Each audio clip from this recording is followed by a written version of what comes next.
What is going on, everybody? Happy Thursday and welcome into the Fantasy Alarm MLB DFS preview show. I'm your host, James Garney, joined by Keith Eister. Keith, happy Thursday, brother. What's going on? Happy Thursday, man. It's been a rough go here for my Cubs recently, so glad that they have the day off today. We don't have to worry about them. But 5 baseball games, a little smaller slate here, but man, we glanced at the pitching real quick before we jumped on, and there are some loaded names here, so should be a fun slate nonetheless. Yeah, very, very, very, very strong pitching slate for 10 starting pitchers. Because that's all we have. But nevertheless, when you have a slate that has Mizorowski, Sale, Yamamoto, Cole, there is plenty to talk about on the mound. Before we get into that, hit the like button, subscribe to the YouTube channel. We appreciate everybody's support. We never ask for it, but you could become a member of the Fantasy Alarm YouTube channel for just $4.99. And the only reason I say that is because with the fantasy football season, basically here, Sunday mornings, we do have a Sunday morning start sit show with John Mpemba and Andrew Cooper. And that show is crazy. And if you are a member here on the YouTube channel, your comments and questions are all prioritized upon joining and leaving it. So if you do join the YouTube channel, you get some cool emojis, you get some cool badges for, the history of Fantasy Alarm, all our different logos I used as badges for when we set up this whole thing. So the longer you're a member on YouTube, the further back in Fantasy Alarm time you go with your badge. And we have some cool emojis. We'll throw them into chat maybe one of these days with the live stream going on. But we don't ever broadcast. We don't ever talk about it. But it's just $4.99 a month, and it will get you priority on any stream really, but especially on that Sunday morning football stream. You've all been in streams on Sunday morning. You all know how they can get. So just gonna throw that out there, Keith. I don't know if you're not like a seasonal fantasy guy, but I know knowing your track record and your history, I'm sure you've been a part of plenty of Sunday morning shows, and those things are just unlike any other shows. Yes, it is often tough to get a word in between everything that's going on. Yes. Inactives come out, and it's just kind of a mess for that next hour and a half before the first kickoff. So I know exactly what you're talking about. Yes. So, again, not pressuring anybody, not asking anybody to do so, just an option there. A simple thumbs up on this video, a hype button if you're on mobile, and it's a subscription that's all free. That would all be appreciated as well. All right, 5 games. Let's get into this. We're going to go position by position for all those that are new here. Let's just talk the top 4. Let's talk the big 4 here, because we're not going to separate. I mean, they are all separated into their own tiers. I guess you could probably group Sale and Yamamoto based on price, but there are 3 separate tiers here. Mizorowski is $12,000. That's $1,800 more than Chris Sale. That's a lot more than Yamamoto. And Garrett Cole is $8,500. So the floor is yours, Keith. You start wherever you want to. Yeah, I kind of have them how they're priced for the top 3. Maybe Yamamoto ahead of Sale, just because Sale facing the Dodgers. Yes, the Cole price jumped out to us. So let's start with Mizorowski. Like he's the best pitcher on the planet at this point. Yes. I don't think there's anyone that's going to argue that with you anymore. Like he has just done it all season long. Strikeout rates over 40%. Hasn't had a big strikeout game here recently, but I mean he's still just incredible. Yes. Basically a floor of like 20 points. I think you can just lock in. You probably need 30 to flirt with a tournament win on this slate with as good as the pitching below him is. But he can certainly do that. Completely matchup proof. It is a good matchup against the Mets, but that matters very little whatsoever. He's just the best pitcher on the planet. If you can afford him, you should pitch him. Yes. And then jumping to Cole, like that price is crazy. Like it's not a good matchup against Houston, But you were commenting before the show, like he looks like vintage Garrett Cole right now. He's pitching very well. A couple of big ceiling strikeout games here, 8 in his last one, 9 2 starts ago. So really good stuff coming from Garrett Cole here. Age has not quite caught up to him, it would appear. Looks clean from the surgery that he had in the offseason as well. So good to see him back on the mound and dominating. When he is this version of himself, he's better than 8,500, and he is also matchup proof. So while Houston is solid, they're not like one of the elite offenses. They don't strike out a ton, but they strike out some. I think it's a good spot for 8,500. I really do. With Yamamoto and Sale facing off against each other, that's a little bit tougher of a situation. Hard to quantify the win equity. We will have odds for that, obviously, but like it's going to be like Cole and Mizrowski are going to have more win equity than Sale and Yamamoto just facing each other. Sale gets the Dodgers, who are a very good offense. Atlanta has been up and down this season, but still not an easy matchup. I would go Yamamoto over Sale, though, I think, just based on the matchup. I would, too.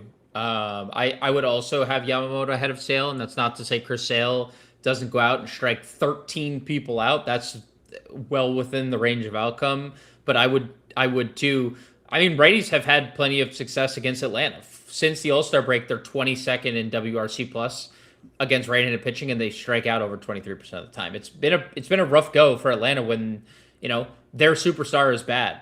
I hate to say it, but he's just been a bad player since returning from injury. So I would also go Yamamoto. I have no problem playing Jacob Mizorowski at 12K, but I think you are right.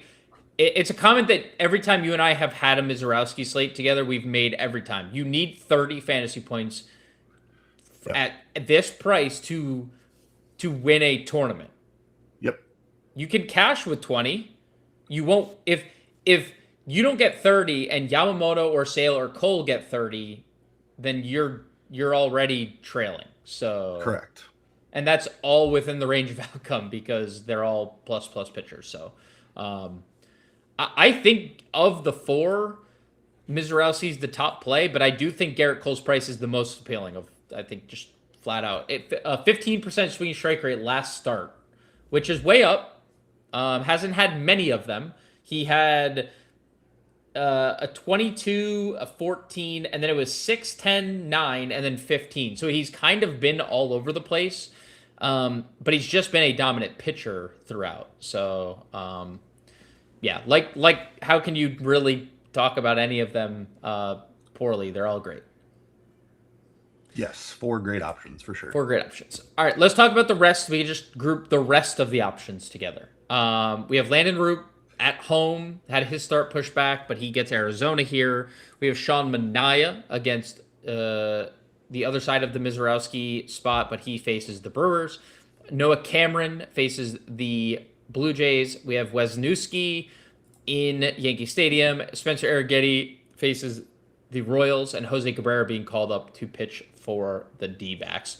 Where do you want to go, if anywhere? Yeah, these names are obviously not near as appealing. We have talked a lot about how Roop has been unlucky this season, and he has pitched much better than what his top-line results say. We have also commented how walks have been a huge problem for him all season, and that showed up again in his last start. 4 walks in 5 1/3 is just too many. I don't mind it. It's a decent spot against Arizona, who does not hit righties very well. They're without Ketel Marte, who's one of their better hitters. They don't strike out a ton. Roop is a guy who can miss some bats, so maybe he can help neutralize that a little bit and get you 4 or 5 strikeouts through 5 innings. But you really need him to keep the walks in check in order to get a little bit deeper into the game. But if you could get 6 innings and 5 strikeouts out of him, I think you'd be pretty happy with that.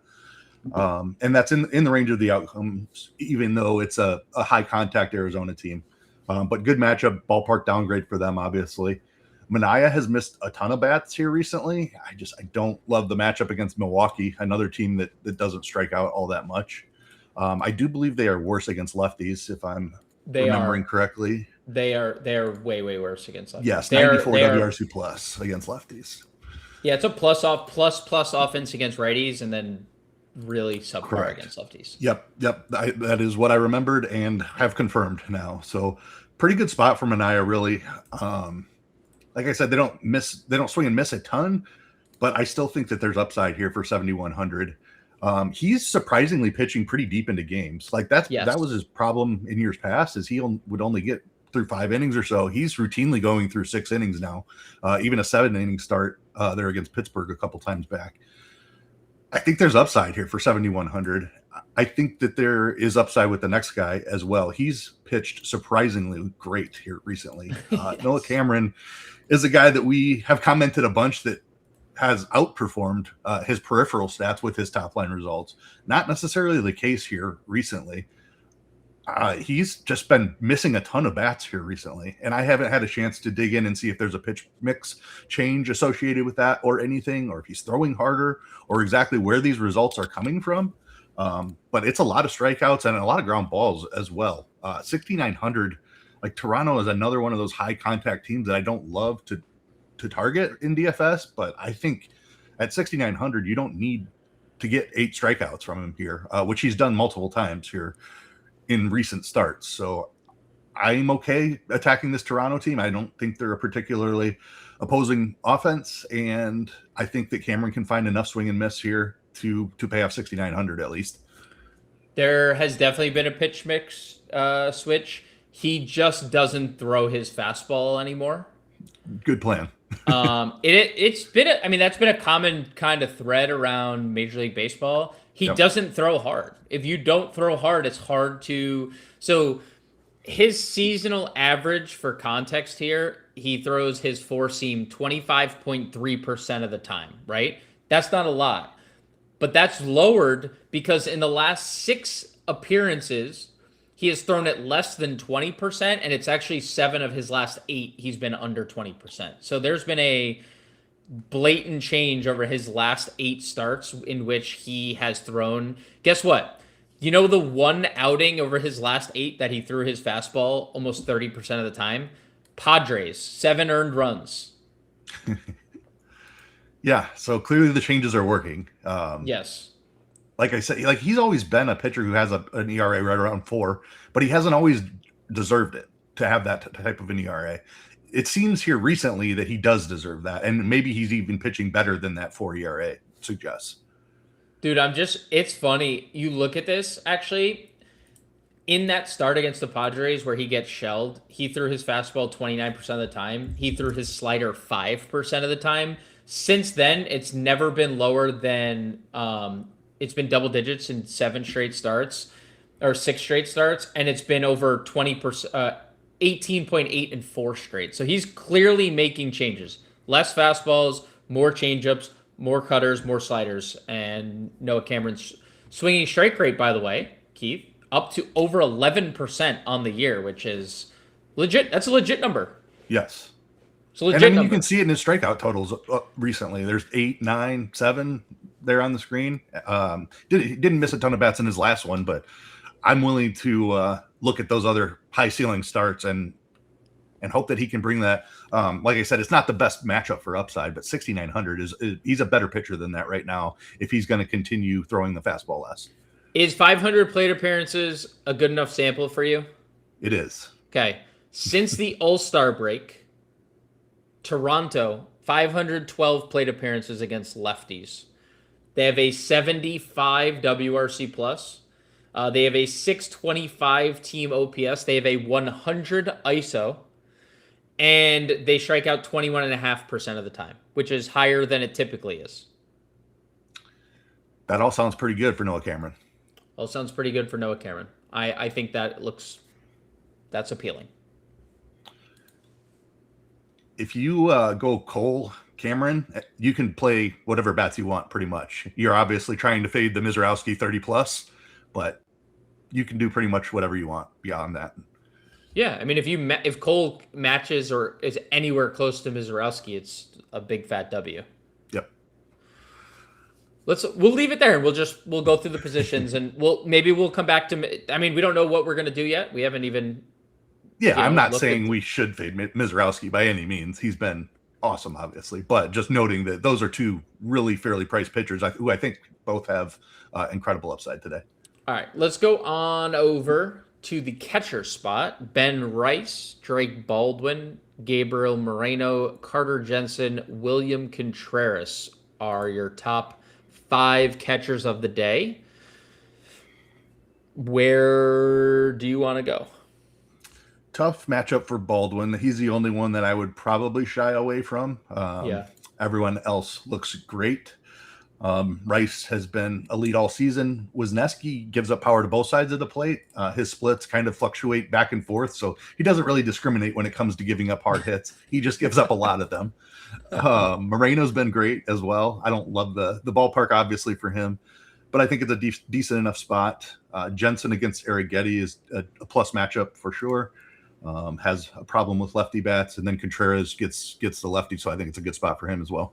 Yeah, Williams swinging it. I know he was 0 for on Wednesday, but he's been really, really good leading up to that game. Yeah, and I agree. Everything but Baldwin, basically. Under 4K, we have El Gary, $3,600. He gets a lefty, assuming he'll be in the lineup. We have Salvador Perez, Alejandro Kirk, Diaz against Cole, Francisco Alvarez against Mizorowski. Any of that stand out? No real standouts. I probably go Gary against the lefty there, or Salvi against Arrighetti, who just, again, gives up a lot of hard hits. Yeah, nothing standing out there, though. Yeah, I think you said it earlier. I do think it's the lefties against Arrighetti, right? Yeah. Yes, I believe that's correct. Or at least it was with Houston. I don't know if that's changed for him. Yeah, he's only made the one outing, and it was in the bulk relief against the Yankees for Arrighetti. 187 ISO, 189 expected, 364 WOBA, 379 expected WOBA against left-handed pitchers. Yeah, so definitely prefer Jensen over Salvi, but I don't mind Salvi either. Like, he's always cheap enough where you can chase a home run with him. I'm cool with like punting Kavanaugh at catcher. He had the 3-hit day the other day. He's been fine at the major league level. That's probably the only place I'd go. Yeah, that's a good matchup for him. We didn't talk about Cabrera on the pitching side, but he is not. I looked him up as we were going through. Not a good prospect. Like 47th in their organization. Yeah, not good. A lot of organizations don't even rank 47 prospects. That's true. That's a good point. Austin Wells is actually. I will salute Austin Wells for being an alive baseball player recently. I'm just saying he's alive. His bat to the dish. Yes, he definitely wasn't. He wasn't for most of the season, but he's at least carrying it to the plate right now. First base. We'll save Ohtani for the outfield. I don't know if we're gonna have a lot of Ohtani thoughts. It's Chris Sale anyway, but you can play Ben Rice here. I still don't know why you could play him a catcher, but I'm happy you can, because that means you could play Luis Garcia as well. Cags is also 53. You have Olsen, Freeman. They're probably lesser on the scale. It's probably Yankees and Cags here are probably the priorities. How do you want to go about this? Yeah, I completely agree with that. It's a great spot here for the Yankees. You get former Yankees great and former Cubs great, Wisniewski, who has a home run problem, and then you put him in Yankee Stadium.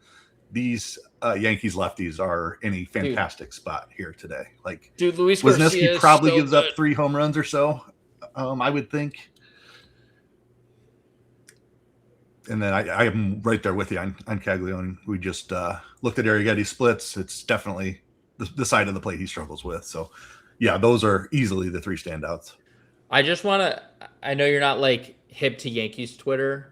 I just want to comment that people were upset that they acquired Luis Garcia Jr. That seems crazy. He's been awesome. Dude, look at this guy. I know this is largely like Washington related. He was literally leading the NL in slugging percentage when the Yankees acquired him. Yeah, that's insane. I don't think anyone saw it coming. And I haven't looked at how much of that is luck driven, but I'm sure there's at least some of it, and maybe that had something to do with it. Like, they just didn't buy the breakout. But yeah, like, there's nothing wrong with the numbers. That's for damn sure. He profiles so perfectly at Yankee Stadium. Go look at his baseball savant page and then tell me if there's anything luck, because he barrels everything. He hits everything hard. He has plus bat speed. It's all great for Yankee Stadium. Short porch in right field. He pulls everything. I actually did a deep dive on him once the Yankees acquired him, and I patted myself on the back this evening. But he career pull percentage, career air pull percentage, and now he's in Yankee Stadium. It's like nothing looks lucky under the hood. That it all looks absolutely legitimate. So nice little pickup there. Yeah, little for sure. For a team, for a team that needed a bat in a bad way. Yes. Sorry to derail the show. I just wanted to give Luis Garcia his flowers. He's freaking awesome. Let's 5K sounds like a big price, but in this spot, I'd be willing to pay it all day. Yes, I would as well. There's Pasquantino, there's Devers, there's Bowers. They're all kind of really good. I mean, Devers is on an absolute monstrosity heater because he's an amazing baseball player that people just hate, and yet he's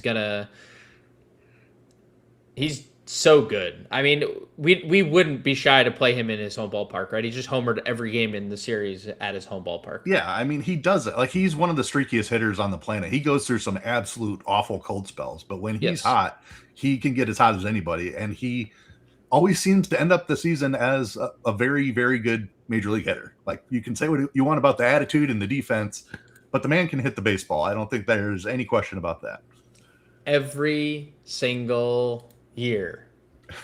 He just rakes, dude. Yep. What about Vinny P? Vinny P's looked pretty good since returning from the IL as well. Yeah, and from the right split as well, being the left side. I love that. Yep. All right, talk to me about the value first baseman. Vladimir Guerrero has entered the value territory for the record.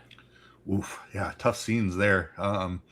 We talked up Cameron quite a bit, so I don't particularly love the spot, and I would probably go Okamoto over Guerrero. Same. Even, it's wild, but that's just where we're at this point. Okamoto has just shown so much more power. Yes, and Vladdy still isn't homered at his home ballpark. Yeah. Since the last time you and I did the show, you and I did the show, and you were like, "What? He hasn't?" I was like, "That can't be real." Yeah, nope, sure is. Real. Yeah, still going. First base, third base, Andrew Vaughn. Yeah, I mean, third base is probably the same with Okamoto. Like, you probably play him at third first before, but yeah, if you have another third baseman that you like, then sure. Anything else? I do believe Eldridge will be back here. Okay, we haven't done a show, and I just thought about this. Have you noticed that they had this week, they had Rafael Devers first and third base, and now they took it away? Yes, and we were complaining that Royce Lewis did not have that.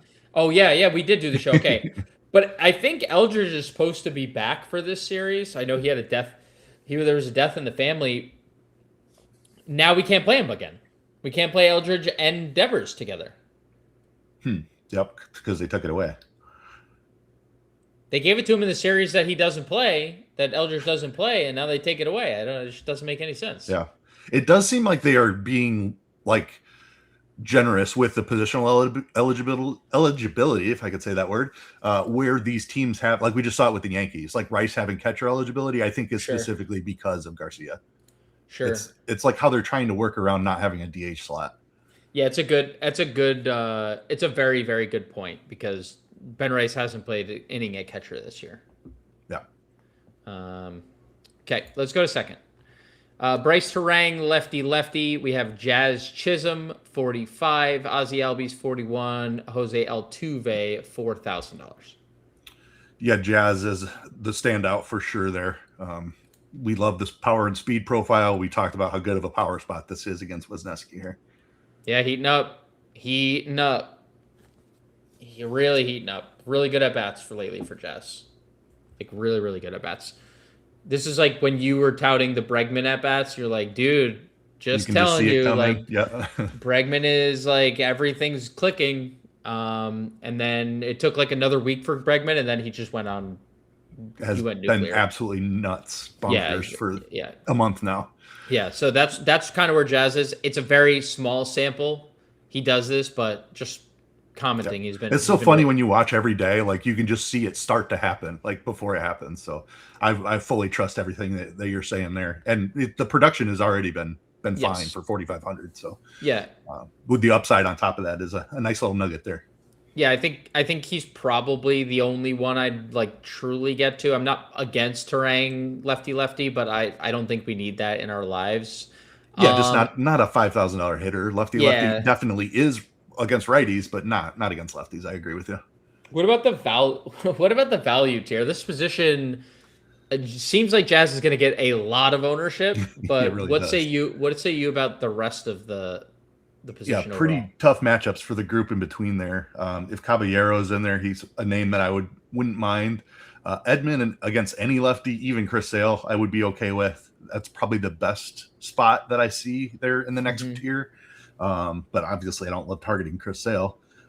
Clement against any lefty as well gets Cameron. If he leads off, even better. Like we love playing him against lefties, but Cameron's been pretty good. Still okay with it. He has, and they're not even. I think they don't want to lead Earn Dog off anymore. I think Earn Dog Millionaire is kind of just bottom of the order guy again. Yeah, which that makes it a tougher click, obviously. Furman had his first major league hit the other day. He's a lefty. He's 2K. He gets Cabrera. Yeah. I mean, if he's in the lineup, he's 2K, right? If you're playing for anything you get like a walk and run at 2K is useful. Right, and if you're playing Mizorowski, you're looking for something like that. Yep. You're just looking for anybody with that's breathing at a low price point. Third base, Max Muncy is $4,900. Lefty against Chris Sale. Nolan Arenado, 42. Bo Bichette left the game on Wednesday. And then we could just talk. I mean, we could just talk third as a whole. We only have two names. Gross position. Yeah, as I was going through it, I feel like we were probably in the same boat. Like, oh no, like yeah, I'm just doing a lot of head shake, a lot of nah waving as you're reading those off. I'm like, all right, none of that looks good. Well, all right. I mean, Arenado. If I had to pick somebody above 3,800, probably Okamoto would be. Even in a tougher matchup against Cameron, like it's probably the guy. Yeah, it's probably, and we like him, so like. Yeah, we talked to Vaughn already at first, but going back to that third comment, like definitely third base, you're gonna need these guys at third. Yeah, definitely Andrew Vaughn. I could see a good amount of ownership coming his way for sure. Yep. Whitcomb homered the other day. Kike, tough spot. Yeah, I mean, I don't really have a lot of other nice things to say. No, it is easily the worst position we have gone through so far, and I don't think there's going to be a worse one than that. I hope not, at least. All right, shortstop, B-Dubs, Jeremy Pena, Francisco Lindor, and Geraldo Perdomo, 4K and up. Yeah, Bobby Witt in any spot. We've talked a lot about him being all the way back, which makes him an elite fantasy player. Yes. So it doesn't matter about the matchup there, even though it's a good one. Don't care about splits with him either. Perdomo is okay, I suppose. Not the strongest position here, but definitely some better options than at third, I think. Witt and Perdomo being the two. Did you see the Cooper Pratt thing when he got pulled for that fly ball? That was just really, really weird. It wasn't even like an egregious, like he ran eventually. It took him a minute to find the ball, and then he ran it out to first, and the ball dropped in right field. If you guys didn't see the play, but and then his manager took him out of the game and benched it. Which I understand wanting to prove a point to a young player, but that's just that seemed like an overreaction to me when I saw that. Fully agree on the overreaction. I completely agree there. I do like that he put him back in the lineup the next day. Yeah. Like right away, like didn't carry over, and Cooper Pratt had a big game. So yeah. Maybe it's what he needed to ignite his season a little bit, because he'd been kind of just there. Yeah, sputtering. We've talked a lot. He's not an elite hitting prospect. He's known for his defense more than his offense. Yes, but still, 3,500 is a fair price, and I don't mind the matchup against Manaea.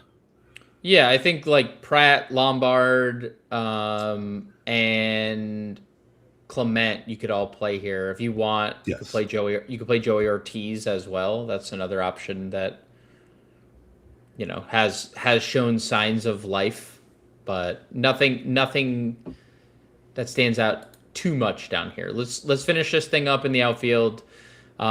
We have some big time names. The spots are all leave a little bit to be desired. Jordan is against Cole. Shohei gets Chris Sale. Ronald Acuna gets Yoshinobu Yamamoto.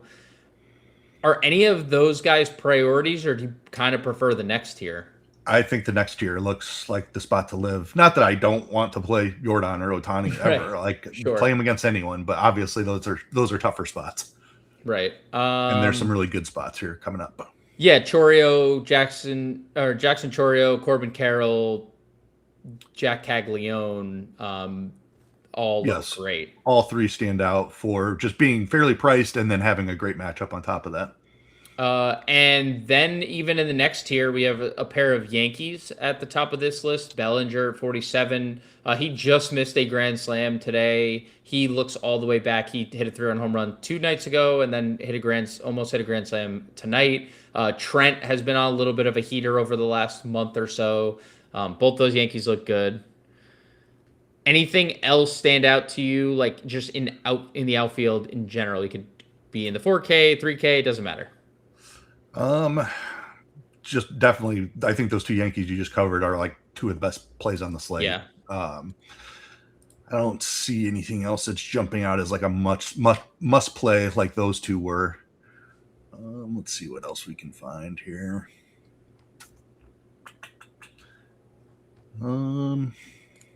Yeah, I mean, it kind of dies off for a while there.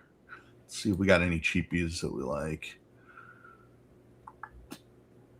Man, it is thin after the Yankees, I would say. Drew Gilbert's been hitting near the top of the order. I'd say he's the first like value bet that jumps out at me. Lars Nootbaar has also been up at the top of the lineup a lot. Those two, I suppose, are definitely playable. Lawler is starting to come around. Obviously, elite pedigree there. Got hit in the head in the game that I was at a couple days ago, and then homered here today. So good to see him back on the field. That was a scary moment. But yeah, homered today. So all clear there for Lawler, and he's been hitting the ball pretty hard here recently. Yeah, like Lawler a lot. Like the talent, he just has never been able to fully put it together at the major league level. I like the Gilbert shout. I'll throw Luis Lara out there. Luis Lara has started to turn things around for the Brewers as well. I mean, one of their many good. There's still more coming too. Yeah, and there's still arguably the better ones are still coming. Yes, which is the scariest part of it all. They have multiple top 10 prospects that still haven't made their debuts yet. So, yeah, Luis Lara has looked really good. He's utilized the speed a little bit more too. That was supposed to be part of the game kind of coming up, and it hasn't yet, but we're starting to see that. So I'll throw him out there. Look, again, like, I've been very impressed with Spencer Jones. I know he had 3 Ks on Thursday, but the strikeouts have been way, way down, and the production has been way, way up. He is stealing bases. He is homering. Everything's in the gap. Kid just looks good. Spencer Jones just looks like he's kind of taken off a little bit. They're going to keep playing him. Yeah, I mean, you're going to deal with some strikeouts, but one of those profiles that you just like when he's on, like he can score a bunch of fantasy points in several different ways. So yes, definitely at that price, like I'd fully in. Rave, that would be another one I'd throw out there. The Royals have been playing John Rave a lot, like every day, essentially. He'll play against a righty as well. Yep. Don't mind that. Any pure punts? Do we have anything that we want to talk about? Let's see. I don't. Oh, man. Always hard to sort through everyone before we have the lineups, but yeah, we don't. If we can't. If you see something, let me know, because I don't. I do not. Okay. Let's get a lineup built. We'll get a little core built. Where do you want to start? I mean, you're Yankees. I think they're going to be popular, but it's an elite spot here against a fly ball pitcher in Yankee Stadium, and they're just going to load up lefties on him. Jazz I liked was your probably the easiest one to get to because yes, second and was so I love your bad. Spencer Jones shout as well. Like those That's are a good two one. very fairly priced power hitters, and do they hit 6'7"?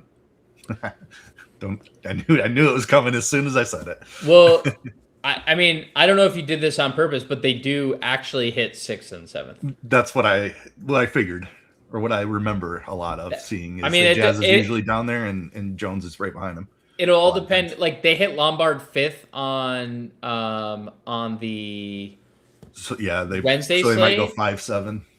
Yeah, so they could go. It just depends, but like Spencer Jones is 3,200. You can connect that with whatever you want. If he hits one to the moon, it doesn't matter where he's hitting in the lineup. Touche. Where else do you want to go? Do you want to build with Miz? I think with these prices, like if we go Miz, we probably don't get Ben Rice in this lineup, but I think I'm okay with that. So if we did Mizorowski Cameron, I assume that would be the direction we'd want to go. Yeah. If we couldn't get Ben Rice, would you be okay getting Luis Garcia, Yes. who's been raking baseballs? And then you have 3,700. If you didn't play Mizorowski and you played Yamamoto, you'd have 40, almost 42. And if you didn't play Yamamoto and you played Cole, you'd have $4,400 remaining. Yeah, and I think you could get Ben Rice in that build. Like that's why I said that at the top of the show. Like that's a really attractive pitcher pairing because of how much money it saves you. Like I know Mizorowski's on the slate, and you might just need Mizorowski, but a premium Yankee stack could also be the thing that you just absolutely need on this slate. Dude, Ben Rice, if you go Cole Cameron with Ben Rice, Garcia, Jazz, Spencer Jones, you have almost $4,000 remaining for the rest of your lineup. There's a lot of upside there. Yeah, and it's a slate where you're not like the expensive teams like the Dodgers are not unplayable, but they're not appealing Tough because matchups, right? yes, it's Chris Sale on the other side. So you're not if you're multi-entering, you're obviously not just removing them from your player pool. But for people who aren't building MMEing or playing just single entry or cash or just one or a few lineups, the Dodgers are not going to be in a lot of builds. So right. Okay. Now, what do you prefer? I guess is the question. I think that has every bit as much upside, and you just hope that Mizorowski doesn't go for 40, and I think you're just fine. If he goes for less than 40, there's plenty of upside here too. It's so crazy that we have to talk about a dude going for 40. Dude, like it's gonna happen. Crazy. Oh my god. It wouldn't surprise anyone. No, it wouldn't. And it really is. It really is just crazy. All right, let's leave it there. Cole, Cameron, Rice, Garcia, Chisholm, Jones, almost $4,000 for a third baseman, shortstop, 2 outfield spots. I like it. I think that looks really good. We won't be back for the 5 p.m. live stream. I believe nothing on the schedule. We will be back with the Friday preview show, and then Keith and I will be live at 5 on Friday for the live stream as we head off into the weekend. Everybody enjoy your Thursday day of baseball. I do believe there are a couple day games as well. So enjoy your full day of baseball, and we will see you again on Friday.